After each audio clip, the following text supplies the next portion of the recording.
The story continues. Earth is busy cooking when Sway asks him about a big campaign.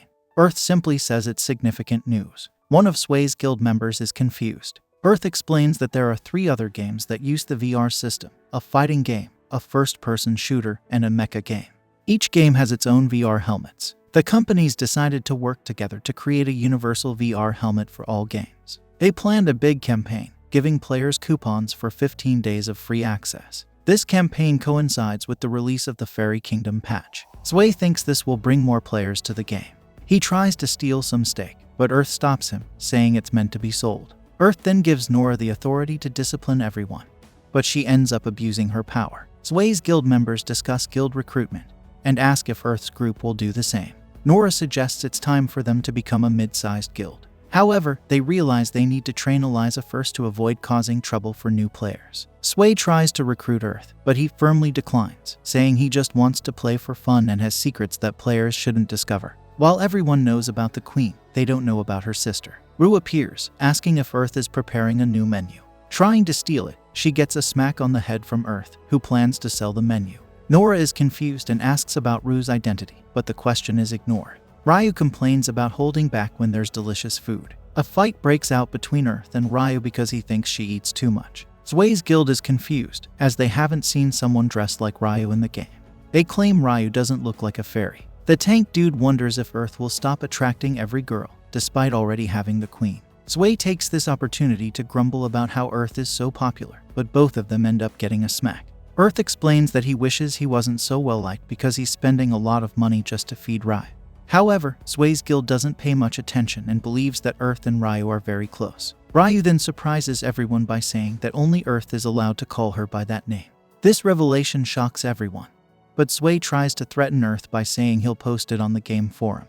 Earth responds with a counter threat, saying if Sway does that, he won't get to eat Earth's cooking ever again. Nora adds that Earth isn't just a fairy playboy, he's also become a dragon keeper. Earth laughs it off but expresses concern about what might happen when the Fairy Kingdom opens. A few days later, the Fairy Kingdom patch is launched. Earth explains that Fairyland is located south of the second city. He describes the layout, with the castle in the center and cities and forts in all 4 directions. However, the only way to reach it is by walking across the map.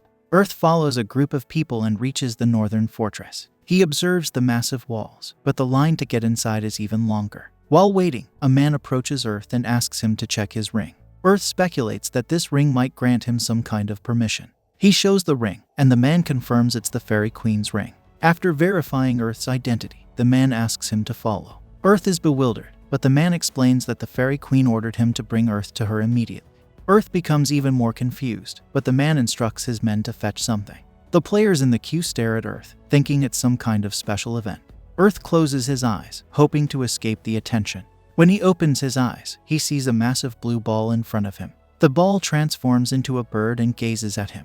The man reveals it's a picarsha, a bird only some chosen people can ride. He instructs Earth to ride the bird to the capital. Earth can't believe it, but when some players express disappointment, he realizes it's real. Earth greets the bird and gets on top of it, feeling like he's nestled in its feathers. The man explains it's a security belt. The bird takes off, flying toward the castle. Earth is amazed at its ability to surpass height limits and the absence of wind resistance, allowing him to feel the wind as they soar. The picarsha flies through towns and eventually reaches the castle. Earth is welcomed by the Queen and other fairies. Earth decides to play along, greeting her politely. Despite not liking the attention, Earth decides to enjoy the moment.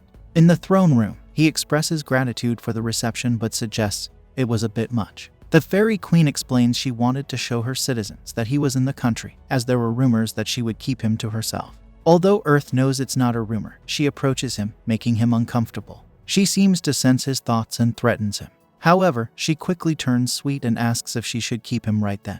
The ministers intervene, urging her to stop and be serious. The Fairy Queen then suggests to Earth that he should live his normal life in her country for a while. Trying to reassure him, she mentions they won't control him or keep him under protection. Earth stands up, declaring that he'll resume his usual routine starting the next day. Planning to return to the fort town and find an inn to log out, the Queen questions his destination. Earth replies that he's headed to the inn for some sleep. Surprisingly, the Fairy Queen then asks if he'd like to sleep in her room. Brith lets out an awkward laugh, and true to his nature, he dashes for his life. Jumping out of the window irritates the Queen. But Earth, in his escape, thinks he probably looks like a thief. Still, it's okay because he possesses the thief skill. He rides the Pikarsha to the southern forest town, deciding to make it his base due to its low player population. This choice is solely based on the town having the fewest players. Swiftly completing a quest to eliminate 8 high rabbits, Earth returns to a bar, surprising everyone. Typically, it takes a few days to accomplish such a monster hunt. A girl at the bar inquires if he encountered any thief birds, and Earth confirms, stating that he killed several high rabbits but had them stolen by thief girls. Seizing the opportunity, Earth asks if there's a place to cook, and the girl offers her kitchen. Earth agrees to pay a usage fee, surprising her as such requests are rare. Entering the kitchen, he explains the bar's setup, with the first floor for requests, and the second as an inn. He decides to stay there because it's the best spot in town. After quickly preparing a meal, Earth tastes his meat and finds it delicious with no odd smells. He decides to make thief bird grilled skewers, which increase speed, and a rabbit hamburger steak that only fills the virtual stomach. However, locals are envious since it's different from their usual fare. Earth agrees to make it for them if they pay, attracting more people. The bar fills up with patrons who love his cooking. Earth is amazed that he's cooking like this in Fair Island. In the following days, he completes requests, cooks for everyone, and spends time drinking with the locals.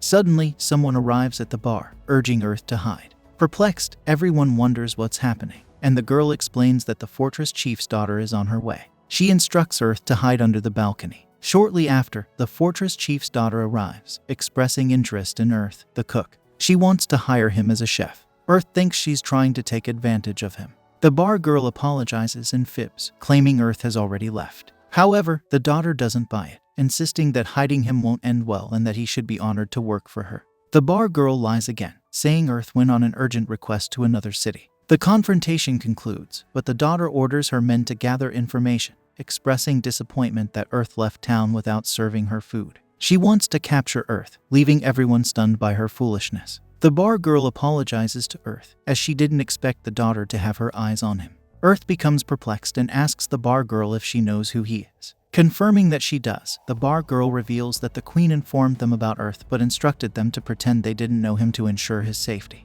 Earth is surprised by this revelation, and the bar girl explains that she noticed he prefers not to be treated differently. She then describes Dog Girl as a troublemaker due to her entitled personality. In essence, Dog Girl acts superior because of her father's status, and her father, being oblivious, spoils her even more. Understanding the situation, Earth assures them that he won't cause any more trouble and promises to leave quickly, disappointing the locals. The bar girl expresses her desire for him to stay if the situation were different, but Earth insists it's fine and thanks her for everything.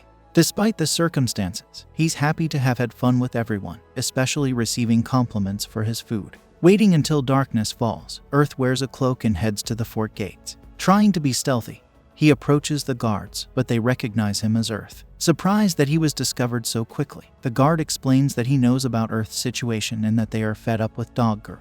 Promising to gather evidence of her actions, the guard asks Earth to return to the fort once things settle down. They open the door, allowing him to escape. As Earth attempts to run, someone points out that he's late. Confused, the person suggests jumping on their back for a faster escape.